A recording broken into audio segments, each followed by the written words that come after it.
আসসালামু আলাইকুম সবাইকে, আশা করি সবাই ভালো আছেন। মুশফিকুর রহিমের 99তম টেস্ট শুরু হয়ে গেছে। কেন এই নামেই টার্ম করছি বিষয়টা, কারণ এই পুরো টেস্ট সিরিজের মধ্যে আসলে টেস্ট চ্যাম্পিয়নশিপ রিলেটেড কোনো লেনাদেনা নেই। এই টেস্ট সিরিজটার ভেতরে আসলে অন্যান্য কোনো মাইল ফলকে কে ছুঁয়ে যাবেন সেই ব্যাপারগুলো নেই। পুরোটাই মনে হচ্ছে মুশফিকুর রহিমের টেস্ট ক্যারিয়ারটাকে সেলিব্রেট করার একটা উপলক্ষ। এবং এই উপলক্ষটা অবশ্যই বাংলাদেশের ক্রিকেটের জন্য খুব ইম্পর্টেন্ট, কারণ আমরা আসলে 2000 সালে টেস্ট স্ট্যাটাস পাওয়ার পর থেকে যে 25 বছরের টেস্ট জার্নি, সেখানে আসলে লনজিভিটির যে বিষয়টা থাকে সেই বিষয়টা কিন্তু একজন ক্রিকেটারই এখনো পর্যন্ত প্রমাণ করতে পেরেছেন শুরু থেকে শেষ পর্যন্ত, সেটা হচ্ছে মুশফিকুর রহিম। 2005-এ ইংল্যান্ডের বিরুদ্ধে তার ডেবিউর পর 20 বছর তিনি কাটিয়ে দিয়েছেন এই ইন্টারন্যাশনাল ক্রিকেটে, এবং টেস্ট ক্রিকেট খেলার 20 বছর পূর্তিটা তাও হয়ে গেছে। এবং ওভারঅল আমরা যদি চিন্তা করে দেখি, এই মুহূর্তে অ্যাক্টিভ ক্রিকেট প্লেয়ার্স যারা এই মুহূর্তে টেস্ট ক্রিকেট খেলছেন তাদের মধ্যে মুশফিকুর রহিম সবচেয়ে বেশি সময় ধরে টেস্ট ক্রিকেটটা খেলছেন। 20 বছর ধরে তিনি রয়েছেন এবং এখনো তিনি active player. So overall world ক্রিকেটেই মুশফিকুর রহিমের কিন্তু আলাদা একটা জায়গা আমরা এই মুহূর্তে দেখতে পাই। এই বছরের শুরুতেই অ্যাঞ্জেলো ম্যাথিউস তিনি রিটায়ারমেন্টে চলে গিয়েছিলেন, শ্রীলঙ্কার এক লেজেন্ড। মুশফিকুর রহিম আসলে যে ফিটনেসটা বজায় রাখছেন 38 বছর বয়সে এসেও, তার ফিটনেস, তার টেস্ট ক্রিকেট খেলার যে ক্ষুধা, সবকিছু মিলিয়ে তো মনে হচ্ছে তিনি আরো বেশ কিছু বছর টেস্ট খেলে যেতে চাইবেন যদি তিনি ফিট থাকেন এবং ফর্মে থাকেন, বাংলাদেশে দলটায় কন্ট্রিবিউশন যদি দিতে পারেন। যাই হোক, মুশফিকুর রহিমের জন্য অবশ্যই আগাম একটা শুভকামনা আমাদের রয়েছে, যেন তিনি এই টেস্টটা ভালো মতন খেলে তারপর দ্বিতীয় যে টেস্টটা হবে ঢাকাতে সেটাও যেন তিনি খেলতে পারেন, এবং সেটাই হবে তার 100তম টেস্ট মিরপুরের মাটিতে, হোম অফ ক্রিকেটে। মুশফিকুর রহিম অবশ্যই ব্যাপারটাও রাঙিয়ে রাখতে চাইবেন। তবে এই যে ওভারঅল 100 টেস্টের জার্নি, সেটা এত বিলম্বিত কেন হয়েছে, কেন 20 বছর সময় লেগেছে বাংলাদেশের একজনের 100 টেস্টে পৌঁছে যেতে? কারণ মোস্ট লাইকলি ব্যাপারটা এরকমই যে অন্যান্য যারা বেটার ক্রিকেটিং নেশনস আছে, India, England, Australia, south Africa, New Zealand, Pakistan, Sri Lanka, West Indies, যাদের কথাই বলি না কেন, তুলনামূলকভাবে তাদের চেয়ে কম টেস্ট বাংলাদেশ কিন্তু সাধারণত খেলে, এবং কোনো কোনো বছর দেখা যায় 2টো টেস্ট খেলছে বাংলাদেশ, 4টা টেস্ট খেলছে বাংলাদেশ। সো এভাবে করে এগিয়ে যেতে থাকলে আসলে ওই 100 টেস্টে পৌঁছে যাওয়াটা কিন্তু খুব কঠিন একটা ব্যাপার। অন্যান্য ডেভেলপড ক্রিকেটিং নেশনস গুলোতে যেভাবে এক একজন ক্রিকেটার 100 টেস্টে পৌঁছে যান খুব কম সময়ের ভেতরে, তার কারণটা হচ্ছে তারা বছরেই 12-15টা টেস্ট হয়তো খেলছেন। এখন এই টেস্ট সাইকেলের নিয়মটা যখন যুক্ত হয়েছে টেস্ট ক্রিকেটের জন্য, যখন এই টেস্ট চ্যাম্পিয়নশিপটা অন্তর্ভুক্ত করেছে আইসিসি, তখন থেকে মোটামুটি সব দেশ অন্তত বেশ কিছু টেস্ট খেলার সুযোগ পাচ্ছে, এবং সেই টেস্ট ম্যাচগুলো তারা খেলে 3 বছরের সাইকেলের ভিতরে একটা মিনিমাম নাম্বার অফ টেস্ট খেলার সুযোগ পাচ্ছে। এখান থেকে আমার মনে হয় বাংলাদেশের জন্য, প্লাস অন্যান্য যারা ক্রিকেটিং নেশনস আছে যারা টেস্ট স্ট্যাটাস প্রাপ্ত হয়েছেন, Ireland, Afghanistan, Zimbabwe, West Indies, Sri Lanka, তাদের জন্য একটু সুবিধাই হয়েছে যে তারা একটু বেশি সংখ্যক টেস্ট খেলার সুযোগ পায়। এবং টেস্ট চ্যাম্পিয়নশিপের মধ্যে দেখবেন যে বাংলাদেশের সঙ্গে যে সকল টেস্ট সিরিজ হয় সেগুলো আসলে মূলত 2 টেস্টের সিরিজ, এই ধরনেরই কিন্তু ঘটনা আমরা ঘটতে দেখি। 3 টেস্ট, 5 টেস্ট, এই ধরনের সিরিজ কিন্তু বাংলাদেশ খেলেই না বলতে গেলে। সো ওই জায়গা থেকে আমার কাছে মনে হয় বাংলাদেশের জন্য একটা ড্রব্যাক থাকে। তবে টেস্ট ক্রিকেট ফিরেছে প্রায় 140 দিন পর, বাংলাদেশ আবারও সাদা জার্সিতে লাল বলের ক্রিকেটে মাঠে নেমেছে, এবং সিলেট ইন্টারন্যাশনাল ক্রিকেট স্টেডিয়ামে আয়ারল্যান্ডের বিরুদ্ধে প্রথম টেস্ট ম্যাচটা শুরু হয়ে গেছে। ডে 1 শেষ হয়ে গেছে, এবং ডে 1-এর যে গল্পটা সেটাই আসলে মূলত এই ভিডিওর মূল গল্প। এবং এই ডে 1-এ আসলে কি কি ঘটেছে সেগুলো নিয়ে আলোচনা করতে চাই। প্রথমে যদি বলি যে বাংলাদেশ টসে হেরেছে, অর্থাৎ আয়ারল্যান্ডের ক্যাপ্টেন ব্যালবার্নি তিনি টস জিতে আগে ব্যাটিংয়ের সিদ্ধান্ত নিয়েছেন। মূল কারণ এটাই হচ্ছে যে বেসিক্যালি কেউ 4th ইনিংসে ব্যাট করতে চান না। টসে জিতলে আগে ব্যাটিংটা, এই জন্যই আয়ারল্যান্ড নিয়েছে যে তারা 4th ইনিংসে ব্যাট করতে চায় না, বাংলাদেশকে একটা টার্গেট তারা দিতে চায়। এই ম্যাচটার মধ্যে আয়ারল্যান্ডের 2 জন ক্রিকেটারের ডেবিউ হয়েছে। একজন হচ্ছেন কেড কারমাইকেল, তিনি একজন টপ অর্ডার ব্যাটার, এবং সেই সাথে আরো একজন যিনি জর্ডেন নীল। এই 2 জন ক্রিকেটার তাদের টেস্ট ডেবিউটা পেয়ে গেছেন এই সিরিজের মাধ্যমে বা এই ম্যাচের মাধ্যমে। বাংলাদেশের হয়েও একটা ডেবিউট্যান্ট আছে, বাঁহাতি স্পিনার হাসান মুরাদ। তিনি যখন স্কোয়াডে অন্তর্ভুক্ত হয়েছিলেন তখনই অনেকে বলছিল যে নাইম হাসানকে বাদ দিয়ে, একজন অফ স্পিনারকে বাদ দিয়ে কেন হাসান মুরাদকে নেওয়া হয়েছে। তারপরও হোম টেস্টে খেলা হচ্ছে, সেখানে তো নাইম সাধারণত সুযোগটা পেয়ে যান, যেহেতু তৃতীয় স্পিনারের খোঁজ যখন বাংলাদেশ করে তাইজুল এবং মিরাজের পর, ডেফিনেটলি হাসান তিনিই থাকেন, নাইম হাসান তার নামটাই উঠে আসে।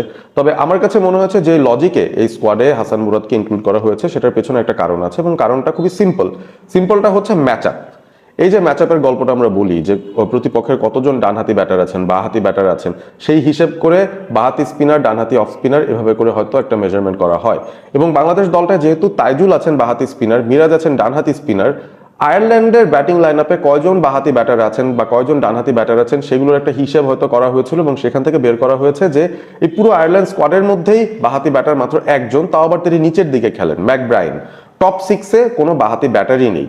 সো ওই ব্যাপারগুলোই আমার মনে হয় মাথায় রেখে বাংলাদেশের ম্যানেজমেন্ট সিদ্ধান্ত নিয়েছে যে তারা একটা বাঁহাতি স্পিনারকে নেবে, এবং সেই ক্ষেত্রে যারা রেসে ছিলেন আমি বলবো তানভীর ইসলাম ছিলেন, অবশ্যই হাসান মুরাদও ছিলেন।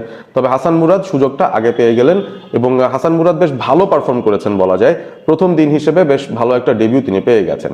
তার টেস্ট ক্যাপটা তিনি গ্রহণ করেছিলেন। বাংলাদেশের বাঁহাতি স্পিনারদের মধ্যে সর্বকালের সেরা স্পিনার যদি বলা হয় তাইজুল ইসলাম, উইকেট প্রাপ্তির দিক থেকে তিনি সবাইকে ছাড়িয়ে চলে যাচ্ছেন টেস্ট ক্রিকেটে।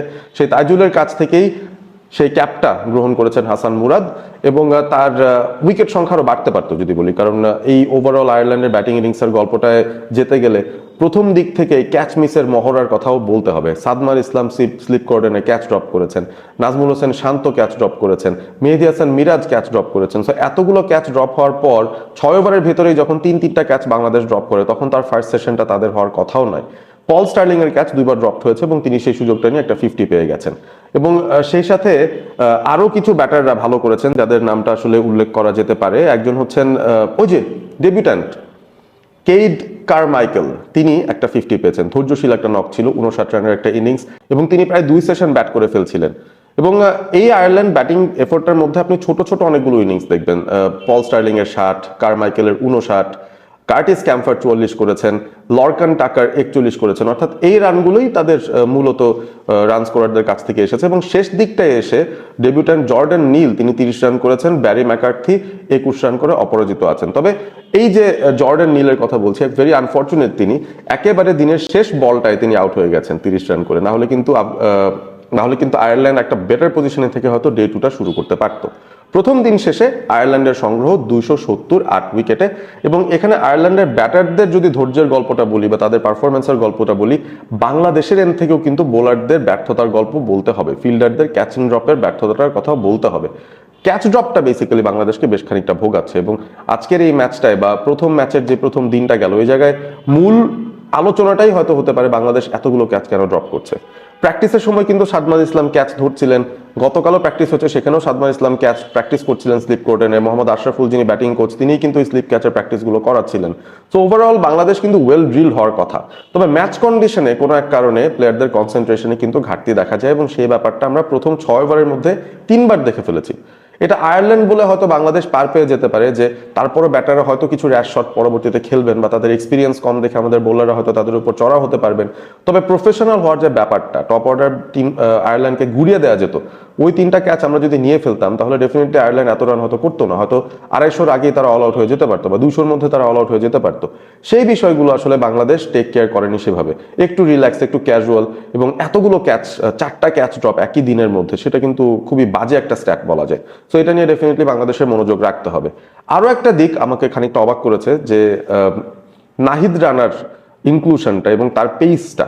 আমরা কিন্তু এক্সপেক্ট করছি যে নাহিদ রানাকে কেন নেওয়া হয় টেস্ট ক্রিকেটে, মূলত তিনি একজন এক্স ফ্যাক্টর। এ কারণে বলটাকে যে অস্বাভাবিক সুইং করাতে পারেন ব্যাপারটা এরকম নয়, তবে তার একটাই জিনিস যেটা বাংলাদেশ কাজে লাগাতে চায় এই টেস্ট সেটআপের মধ্যে, সেটা হচ্ছে তার গতি।